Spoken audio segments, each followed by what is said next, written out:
Some state lawmakers are circulating a bill that would allow dairy farmers in Wisconsin to sell raw milk. The measure would require those farmers to get a license from the State Department of Agriculture, and then they'd be able to sell unpasteurized dairy products at stores via delivery or directly from their farms.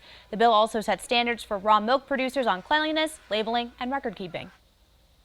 Here now to discuss his bill to legalize the sale of unpasteurized dairy products is Republican Representative Elijah Behnke. Welcome to the show. Thank you so much, Sarah, for having me. I really do appreciate it. Of course. So this issue has long divided lawmakers in Madison. In 2010, the legislature made it legal. Democratic governor at the time, Jim Doyle, he vetoed the bill. What makes you think this bill has a chance now when it didn't before? Great question. Thank you very much. People thought in the building, I wasn't in the building in 2010, but people did think Governor Doyle at the time was going to sign it. And it was like a last minute decision. Someone got to him, someone bent his ear, and it died. So I think more now than ever, Wisconsinites are aware of their food consumption. The organic movement over the last 10, 15, 20 years has really changed people's minds and consumption. But since 2020, people have gotten more aware of not just washing their hands, but what they put in their mouth. The Wisconsin Farm Bureau flipped on this issue last year, is now backing raw milk sales. Yep. Do you think that'll have an impact on this bill's chances? Absolutely. That's one of the biggest players in the state is the Farm Bureau. We're very happy that they're maybe not fully on board with all of their producers, but the majority of their members did vote for it in their convention in 2022. So they're going with the people of their bureau, and we're happy to at least not have any opposition from them. So that's huge. Obviously, this does have a history of some opposition. A recent study by the CDC shows an increase in the number of raw milk associated outbreaks as more states allow the legal sale of raw milk. How do you reckon with public health concerns that consuming raw milk is risky? Yeah. So this is definitely a food safety bill. We always looked at it as a way to keep protocols on the farm that would allow the best consumption of a raw product, right? So in Wisconsin, you can eat raw tuna from Japan or raw oysters off the West Coast, but you can't have raw milk from your backyard. Why? So in this bill, the testing is totally changed. It's required to have biweekly testing that has incredibly high standards. So the milk coming out of a farm that gets this DATCAP license would be just as clean as pasteurized milk, thus just as likely to get you sick as pasteurized milk. So we really emphasized on food safety so that the consumers wouldn't even have a chance to get sick. We want our farmers to survive. The small family farm is dying in Wisconsin, and under this niche market, you could develop a growing, whether it's 30 acres and 3 cows, and you're just selling to your neighbors at 10 bucks a gallon, you're gonna make a lot more than selling 8 gallons to the farm plant for 20 bucks.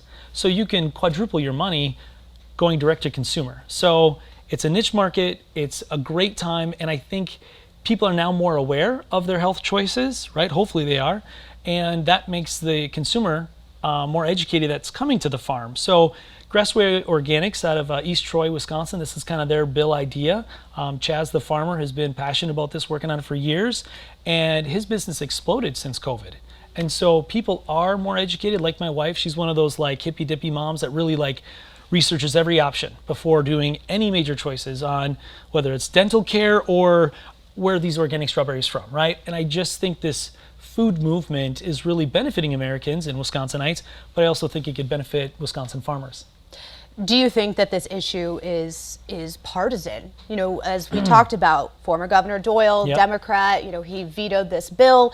Do you think that, what kind of convincing can you do among your colleagues fellow and lawmakers? I have had great conversations on both sides of the aisle, in the Senate and in the Assembly. We haven't had any Democrats sign up, but it's only been in co-sponsorship for like 24 hours, right? I do expect at least one senator and one assemblyman to join us from the other side of the aisle. I've just had to educate them. Cooling the milk out of the cow into the bulk tank is way faster now than ever. Now you can have on-farm testing. You don't got to send it to a lab in Madison to see if the bacteria in your milk is too high. You can do a test on farm, know the answer within 24 hours, so that you can be assured that you're selling stuff off your farm that's pure and clean. So testing's changed, cleanliness has changed, awareness and education has changed, and so we're really excited about this opportunity to see how far it goes. I do know there's some opponents out there, and they're going to try to scare people into like food safety, but you're more likely to get sick of romaine lettuce or bad shrimp than you are raw milk. I mean, that's just the fact. So we trust farmers on the West Coast, but we can't trust farmers in our backyard. I just think that's ridiculous. But again, you do have to kind of look at that CDC study, an increase in outbreaks related to raw milk. I mean, that doesn't lie. That science doesn't lie. You're right. Our neighbor, Iowa, south of us, they just legalized it in the spring. There has been no major outbreaks, since they legalized it in their spring session. And so California's had it legalized for 10 to 15 years, Colorado since the 1980s. And yeah, people have gotten sick, but this is 10 million people a year in America, as a safe guess, consume raw milk on a regular basis. So it's not a prevalent problem. It's very minute, and under this legislation, it's more strict than a lot of other states. Like, this is great standards for cleanliness before it can leave the farm. Representative Behnke, thank you so much for coming on the show to talk through this legislation. We'll be watching it pretty closely here. Thank you so much, Sarah.